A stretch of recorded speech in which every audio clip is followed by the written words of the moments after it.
नमस्ते दोस्तों, आज हम लोग जानेंगे juvenile justice care and protection of children act 2015 यानी किशोर न्याय बालकों की देखरेख संरक्षण अधिनियम 2015 के बारे में जानेंगे। हम लोग ये जानेंगे कि विधि विरोधी बालक कौन होता है। हम लोग ये भी जानेंगे कि बालक के द्वारा अगर किसी अपराध को किया जाता है तो उस अपराध को कितने भागों में बांटा गया है।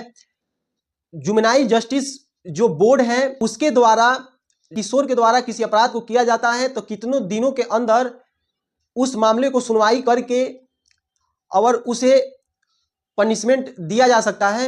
हम लोग ये भी जानेंगे कि अगर किसी बालक के द्वारा अगर अपराध कितना हो जघन्य क्यों ना हो अगर किया जाता है तो क्या उसे आजीवन कारावास या मृत्युदंड की सजा दी जा सकती है। तो आइए हम लोग बारी बारी से जानते हैं। जुवेनाइल जस्टिस एक्ट का सेक्शन 2 का 13 जो विधि विरोधी बालक को परिभाषित करता है यानी child in conflict with law को परिभाषित करता है। उसमें परिभाषा यह है, विधि विरोधी बालक से ऐसा बालक अभिप्रेत है जिसे अपराध करने वाला अभिकथित किया और पाया जाता है और जिसने उस अपराध को किए जाने की तारीख से 18 वर्ष की आयु पूरी नहीं की है, उसे विधि विरोधी बालक कहा जाता है। अब हम लोग जानते हैं कि अपराध को कितने भागों में बांटा गया है। तो अपराध को 3 भागों में बांटा गया है।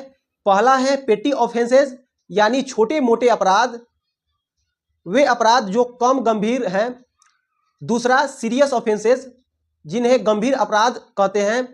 तीसरा हीनियस ऑफेंसेस जिसे जघन्य या संगीन अपराध कहते हैं। तो पेटी ऑफेंसेस को जुवेनाइल जस्टिस एक्ट 2015 के धारा 2 के 45 में बताया गया है। वहां छोटे मोटे अपराध वे अपराध होते हैं जिन्हें भारतीय न्याय संहिता 2023 में व किसी अन्य विधि में जिसका सजा 3 साल से अधिक नहीं है, वे अपराध जो कम गंभीर प्रकृति के कहे जाते हैं। अब हम लोग दूसरा जानते हैं सीरियस ऑफेंसेस। सीरियस ऑफेंसेस को जुवेनाइल जस्टिस एक्ट का सेक्शन 2 का 54 में बताया गया है। इसमें गंभीर अपराध वे अपराध होते हैं जिन्हें भारतीय न्याय संहिता 2023 व किसी अन्य विधि के अंतर्गत 3 साल से अधिक और 7 साल से कम हो, उसे सीरियस ऑफेंसेस यानी गंभीर प्रकृति के अपराध कहे जाते हैं। नंबर 3 हीनियस ऑफेंसेस यानी संगीन या जघन्य अपराध। संगीन या जघन्य अपराध वे अपराध होते हैं जिन्हें भारतीय न्याय संहिता के अंतर्गत या किसी अन्य विधि के अंतर्गत 7 साल या उससे अधिक सजा वाले मामले को जघन्य या संगीन अपराध की श्रेणी में रखा जाता है। अब आइए हम लोग जानते हैं इसका ट्रायल का क्या प्रावधान है। अगर किसी किशोर के द्वारा अगर पेटी ऑफेंसेस किया जाता है तो उसमें जुवेनाइल जस्टिस बोर्ड के द्वारा जुवेनाइल जस्टिस एक्ट का सेक्शन 14 ये प्रावधान करता है कि उस किए गए बालक के अपराध को 4 महीने के अंतर्गत उसका निष्पादित कर दिया जाएगा। अगर कुछ विशेष परिस्थिति आ जाती है तो उस स्थिति में 1-1 महीना करके 2 महीना इंक्लूड करके यानी अधिकतम 6 महीना के अंदर उस मामले को निष्पादित कर दिया जाएगा। अब हम लोग बात करते हैं सीरियस ऑफेंसेस में ट्रायल के संबंधित मामला।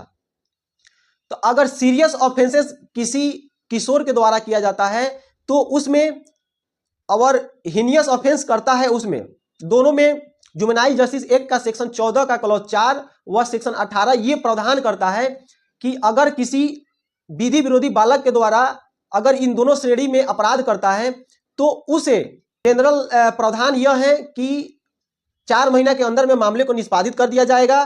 कुछ विशेष प्रावधान के अंतर्गत उसे 6 महीना तक में निष्पादित कर देना है। लेकिन अगर ये 2 श्रेणी आता है तो इसमें सेक्शन 15 के अनुसार मनोवैज्ञानिक या मनोसमाज कार्यकर्ताओं के विशेष सहायता के बिना 6 महीने से अधिक नहीं किया जाएगा। यानी उसके सहायता के तौर पे और प्रॉपर लिखित रूप में कारण को दर्शित किया जाएगा और अधिक दिनों तक उसका विचारण किया जाएगा। अब हम लोग ये भी जानते हैं कि क्या अगर किसी विधि विरोधी बालक के द्वारा किसी अपराध को किया जाता है तो क्या उसे जेल में डाला जाता है। तो नहीं, उसे जेल में नहीं डाला जाता है। लेकिन जेल ही के अनुसार एक होता है रिहेबिलिटेशन यानी पुनर्वास केंद्र, उसके अंतर्गत उसे पनिशमेंट के तौर पर रखा जाता है और उसमें पढ़ाई लिखाई के साथ अन्य सभी खेल कूद की सामग्री भी उपलब्ध होती है और उन्हें शिक्षा दी जाता है। उन्हें डिसिप्लिन और एक आदर्श छात्र के रूप में, एक आदर्श व्यक्तित्व के रूप में वहां सुधार किया जाता है, जिसे हम लोग बाल सुधार गृह भी उसे हम लोग कहते हैं।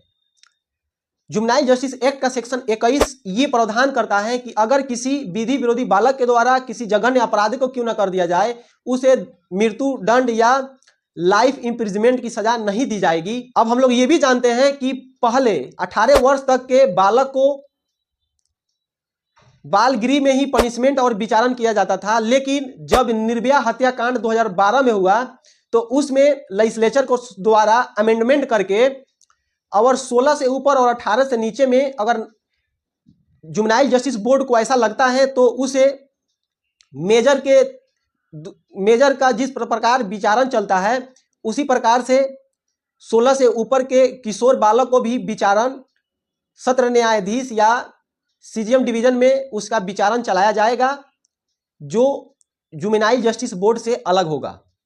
ये डिस्क्रिशनरी पावर है जुवेनाइल जस्टिस बोर्ड का। अब हम लोग ये भी जानते हैं कि बालक कौन होता है और किशोर कौन होता है। जुवेनाइल जस्टिस एक्ट 2015 का सेक्शन 2 का क्लॉज 12 जो बालक को परिभाषित करता है, उसमें डिफिनीशन यह है कि वैसा बालक जो 18 वर्ष कंप्लीट नहीं किया है उसे बालक कहा जाएगा। और किशोर का परिभाषा यह है, किशोर जिसकी आयु 18 वर्ष से कम है उसे किशोर कहा जाएगा। यही इंटरेस्टिंग वीडियो देखने के लिए आप हमारे चैनल को लाइक करें, सब्सक्राइब करें और शेयर करें।